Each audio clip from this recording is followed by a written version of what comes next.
Thank you, Nick. No pressure. Hey, everybody. It's a real honor to get to close things out here. Obviously, mixed feelings. I hope you've had a good time the last 2 or 3 days. I have absolutely loved hearing all the different experiences from our users, both here on the stage and, of course, connecting with people in the super cool hallway track here. What an amazing venue. I thought we were actually at a food festival yesterday. Everything's just been, as usual, Jana and crew off the hook. So to take things out, there's a little sadness, but at the same time, to quote T.S. Eliot, let's see if we can go out with a bang and not a whimper. So research as code. You don't have to try really hard to find us on the internet talking about our use of research. We're out there where we are talking about and promoting the use of research pretty extensively. And this goes all the way back. This is Armand's first commit on Surf back in September of 2013. And actually, there are some design documents that you can find internally that show that before this first commit, they had already gone and looked at research. At this point, they decided that they were going to implement SWIM, the Swim Gossip Protocol, as an underpinning of Surf for failure detection and discovery. But before they got to that point, they did a really serious investigation. They looked at a bunch of the other competitive research, Plumtree, T-Man, Hyperview. And actually, you can go back even way before this. The value of research was appreciated. Mitchell and Armand both studied. They met at the University of Washington. They actually met for the first time when they were both working as undergraduate research assistants in a research lab at the University of Washington. So they were both separately drawn to the value of research, and that's how they met. And the University of Washington up there in Washington State is very close to Redmond and the headquarters of Microsoft, and Microsoft Research really does stand out as an industrial, large company really being committed to academic research in a big way. And there's something of a revolving door between the University of Washington and Microsoft Research. You'll see a lot of professors teaching there. You'll see a lot of students at all levels and professors. There's a steady flow and people who have appointments at both places. It's fair to say that HashiCorp loves research. If you go and look through our products, in the documentation, you will see it. There are pages explaining in the internals all the different pieces of research that a particular product or tool in the open source tools rely on. Interestingly, most of this actually is 100% available in the open source version of the tools because our philosophy there is that we give away all the stuff about stability and performance for free. And a lot of the research was needed in order to make sure that we had stable and highly performant systems. So practically all of this, I think, if not all of it, is in the open source products. And it's interesting to see how the use of research matured. Way before, I'm the director of research at HashiCorp. I've been at HashiCorp for 3 years now. But the use of research in the way I've described, as I say, is from day one, and it completely predates the notion of there being a research team. And it's interesting to see how the use of research has deepened and matured with each of the projects. So in most cases, they had a fundamental problem, scheduling, replication, fault tolerance, fault detection, and availability. One fundamental problem that they went to research for, and they would evaluate multiple pieces of research and choose one as the sort of base technology. But then once things were deployed, you start to experience things that the academics didn't see. You start to see different real-world scenarios that they couldn't possibly have tried all these scenarios. They start to see a larger scale that the academics. SWIM, famously, was tested on 55 computers. It's amazing how well it worked, but when you took it to the scale of hundreds and then thousands and then tens of thousands of nodes, it starts to, there's some flaws that they couldn't have anticipated at that scale. So over time, we go back to the research, we find additional technologies. Initially, we sort of look at them and deploy them as is and separately, but then it gets more complicated. You start to see, well, I could use this technology as an offset or a complement, and we can combine these technologies. And then eventually actually, okay, yeah, now that we've consumed 2 or 3 technologies that are working together in an area, guess what? We feel now we can start to actually adapt or extend these things. And after a while, you get to the point where you're kind of doing research. You may not be publishing it, but you are doing the method of investigating. So at some point, it was time to give back. And that's when HashiCorp Research came along. And we have a charter. And our charter, we're an industrial research lab. That means we're doing the research in and for industry. It's being applied into open source tools and commercial products. But to be research, it has to be novel. We're doing academic research, and I'll tell you the definition of that in a second. And typically we want to be somewhere like 18 to 24 months out from what engineering would do anyway without our help. Academic research to play, if the gold standard is peer-reviewed publication. You want to get your new paper accepted into a conference or a journal or some forum where there's a peer group. You're being reviewed by other researchers, and there are criteria that are not negotiable. You have to make a novel contribution to the literature, same as a PhD. What are you bringing that's new? We're not going to publish it unless you bring something. These days there are experience papers, there's more industry-leaning tracks actually, but if you're going in the main academic research track at a conference, you need to bring something new. You have to have considered all the relevant prior work, and sometimes it can be a gray area what is relevant or not, but there'll be usually in the community an accepted sort of consensus about the line of work. And this is really the only way that a community can make progress. You have to be comparing yourself to the previous work such that there's some consistency of evaluation. If we don't do this, then people are just going off in different directions. It's not really an academic community anymore. And you have to adhere to the scientific method. You have to have a hypothesis. You have to test it. You have to be ready to be wrong. This should be science, computer science. But doing this in industry adds some additional requirements. We're a very small team. We need to be able to go and keep up with the different areas of academic computer science research that are relevant to the existing tools. Certainly to the existing features of the existing tools, new features of the existing tools, but also potentially whole new categories of tools. So there's a lot of ground to cover, and you need to do that in an efficient manner, both for existing and new projects. We've got real users with real. We can't just look at the evaluation that some academics gave us and say, oh yeah, that looks great, but that's not the scale, that's not the kind of environment. We have to make sure that we evaluate this research against the actual domain and the scale and all the other requirements that our real users have. And we are a small team, and we would like to have effective transfer. One of the big problems you can have with a separate research team is that they don't necessarily connect well with the product team, and you don't get a good tech transfer. So we need to make sure that we engage the engineering team. We need to hear their requirements. We have to have it so that it's not some big surprise when we come along with some solution. And so over the last 3 years, and also I've been in industrial research now for over a decade, so there are things that work and things that don't work, and we have a set of approaches, which is what I'd like to tell you about today. And it's not glib to call this research as code.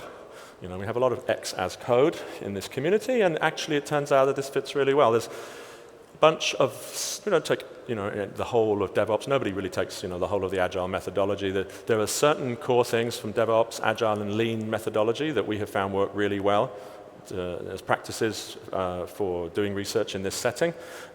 Having immutable, in this case, versioned artifacts is super important. I'm going to show you some details about that. And then the whole backlog and iteration method is going to save everybody a lot of pain. And then practically, we want to share the tooling from engineering and the processes from engineering by default. If we can't use their tools, why not? Maybe we should fix or improve their tool rather than going off and having something separate. And again, we want to foster a culture of collaborative consumption of research. Everybody's in this together. Anyone can bring a piece of information to the table, and we'll discuss it. And I'll tell you about how we try and make these things happen at HashiCorp. So, efficient research discovery. Research runs on, well, sometimes they say citations, sometimes they say references. Strictly speaking, the thing on the left is a citation. A citation is a mention of some external source. It's inline in the body of the text, and it's terse, like square bracket 1. Often it then points, usually it just points to the reference section, which is kind of more like, it can be a URL, or there can be a URL embedded in there, but really it's supposed to be the forever way of finding that thing, so title, authors, the forum of publication, and so forth.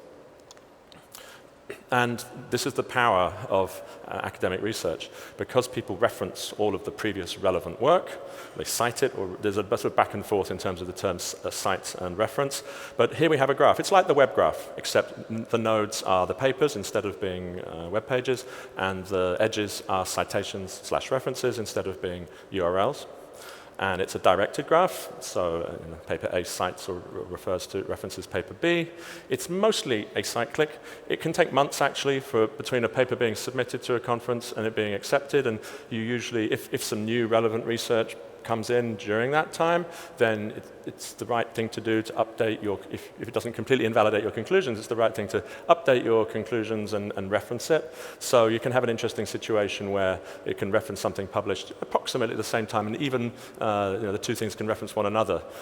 It's rare, and it's not going to really be a big problem unless you're doing some graph analysis and you assume an acyclic graph, but it's kind of, occasionally it happens.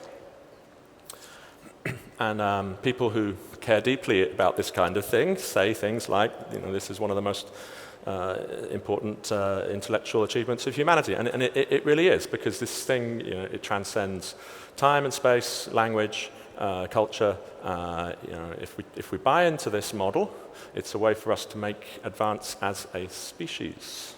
It's kind of cool. Amazing, then, that this was only realized in 1965. So this model had been going on since the late 1800s, but it took a history of science professor in 1965 to dig into this thing and go, look at this. There's actually, if I schlep and do all this analysis by hand, I can find all these references between these things, and there's some kind of graph here, and it has some kind of power.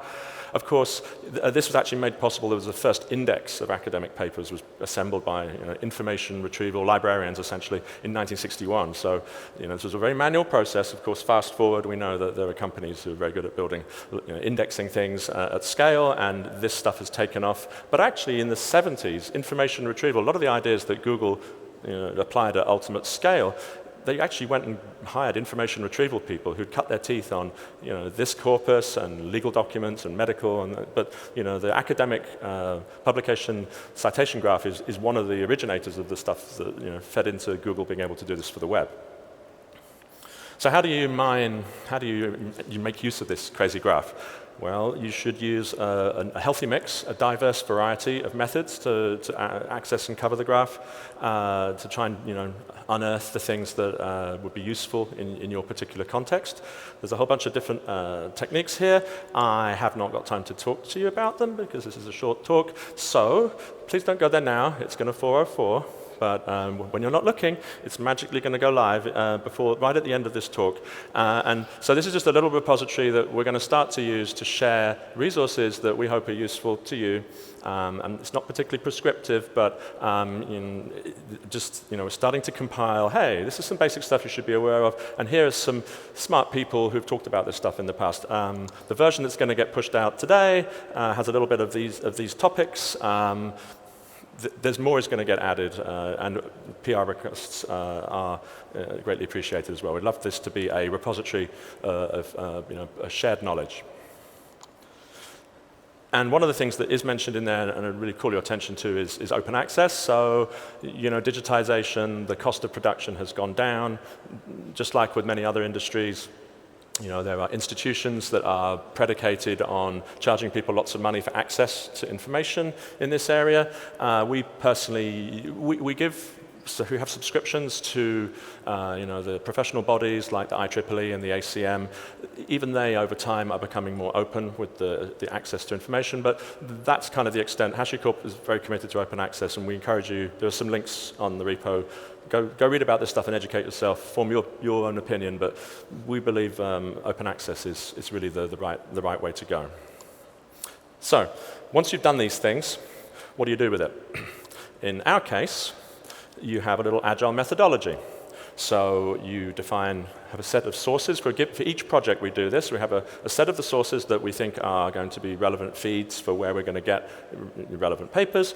And anyone who wants to can go say, hey, I'm going to go read all of that conference that year. I'm going to comb those papers, and I'm going to throw them on the backlog. And so we throw them on the backlog, and then another time someone says, I got that train journey home tonight, I've got 2 hours to kill, let me pick up a good paper off the top of the backlog, and then let me go process that and feed it, and we build our own internal personal related work for this project.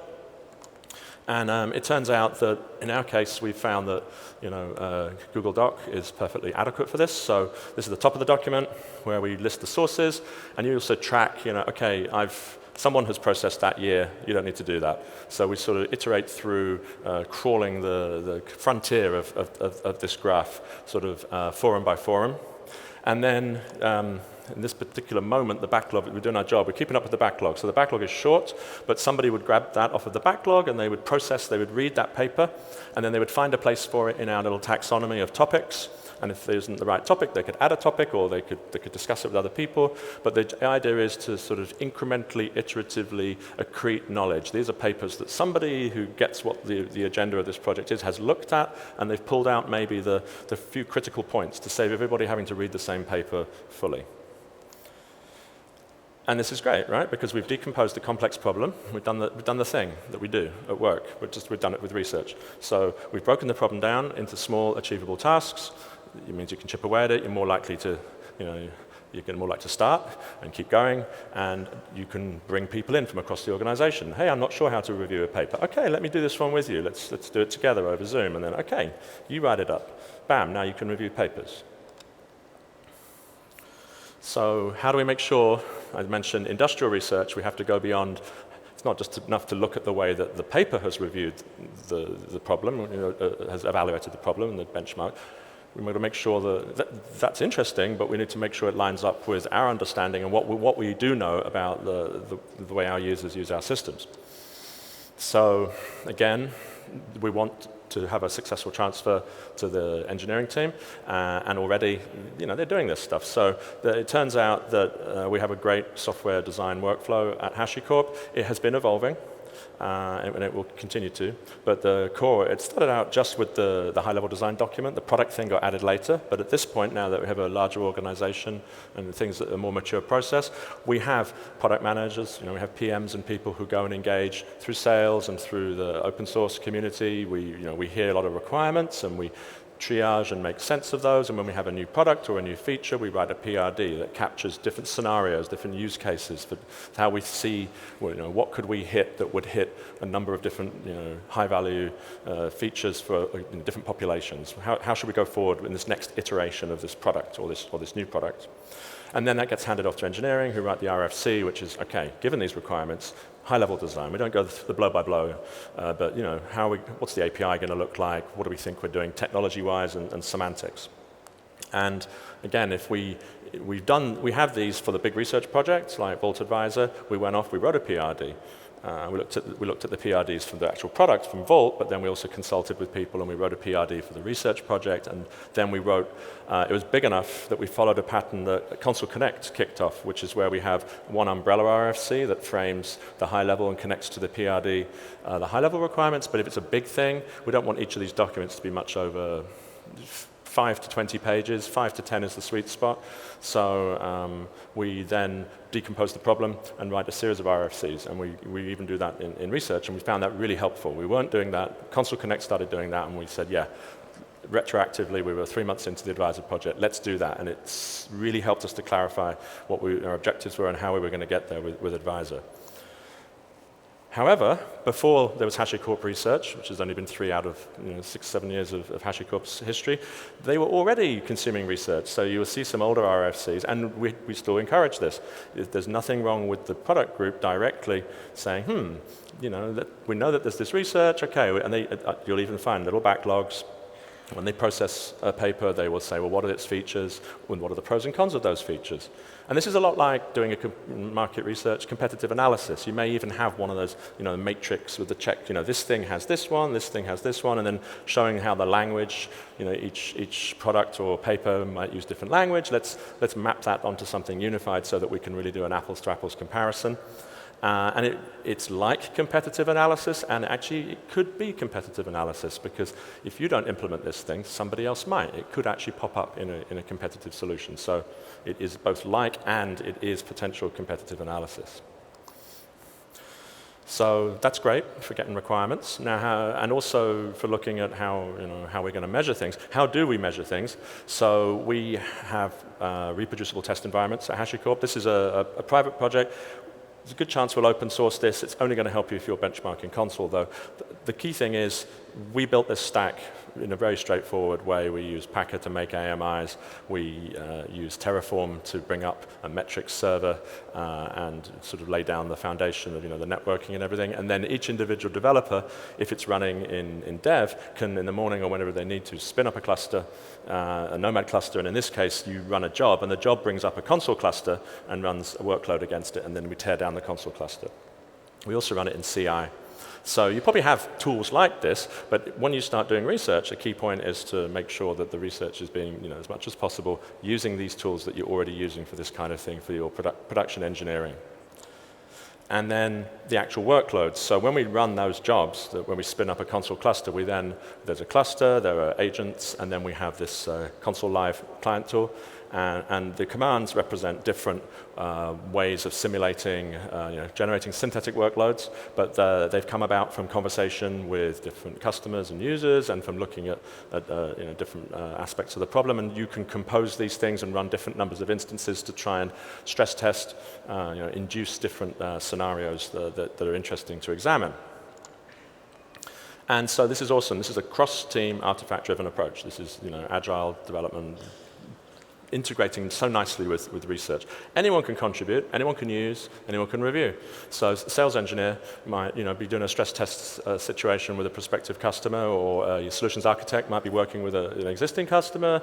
Anybody can come along and say, hey, I ran that scenario, but it didn't match up with what we were seeing in Grafana or Datadog, or and either if they know what to do, they can go upgrade the tool. They can add a command. They can add a new use of the command. But now we have the immutable artifact, the versioned artifact, that this becomes the topic of discussion.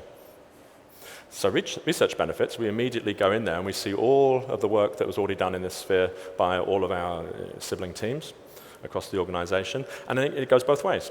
When we read research, we might say, there's this metric that we've not been looking at, or there's a methodology, how many times you run this thing, how much whether you've warmed the cache before you start, and of course, actual workloads. Any of these things, now when we read a piece of research, even if we don't take the algorithm, we can take the methods from the evaluation. So the things I've already told you about do a great job of enabling this sort of cross-team collaboration on research, but there's more. So we use Slack. In our case, because we have a research team, this could be talk research. We happen to have a team, and the team is small, and we get lonely, so we welcome people coming in and talking. And the whole idea here is that there are no dumb questions. If you're not sure about something, if you saw something and you're curious, post a link, ask about it. I mean, Paul's coming in asking excellent questions. He's, and is an awesome, he's the lead of Console, and he's an awesome research collaborator.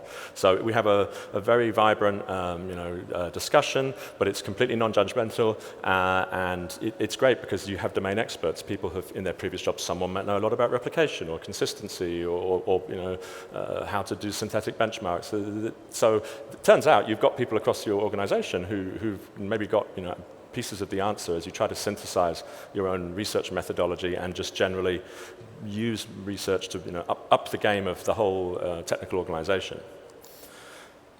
We really are into our sponsorships and memberships. Papers We Love, which I'll talk about again. We love Papers We Love, and we're active participants. We give talks there. We sponsor their conference. The Association of Computing Machinery, one of the heavyweights, the ACM, actually has a preferred employer program, and through that program, any employee who wants to be a member of the ACM we will pay their membership, we get a good discount, they have access to the digital library. It's a win-win. Usenix has a comparable program, and IEEE is a little bit more conservative, more traditional, but we have membership, and they have local chapters. You can go to the local chapters and connect with people over different topics. Internally, we do brown bags, we do lightning talks. Lightning talks are a newer thing. They're really cool because they're short. They can be embedded in an engineering all hands, for example. So someone comes along and says, hey, I was using elliptic curves inside of this, and they're super awesome, but it turns out they're not as difficult as you might think, and I'm going to show you elliptic curves in 10 slides. That's a nice thing, and that, again, lowers the barrier to entry. People can now, when they see a paper, they get past the buzzwords, and they can immediately start to be a collaborator in processing research. So, obviously, we've been doing this for some time, and we've been doing it since before we had a research team. So, you can do this too, and I implore you to, because this is, having research in the DNA of HashiCorp from the start really is part of the secret sauce. And you don't have to have a dedicated team. If you apply these techniques, if you connect to the artifacts and the processes that you already have, and if you create an open and collaborative culture of research consumption, you'll be surprised how far you can get with this stuff while doing your day job. Why would you bother? This is, when they tell you before you go to the conference, tell your boss why you should go to the conference. Well, let's flip that around.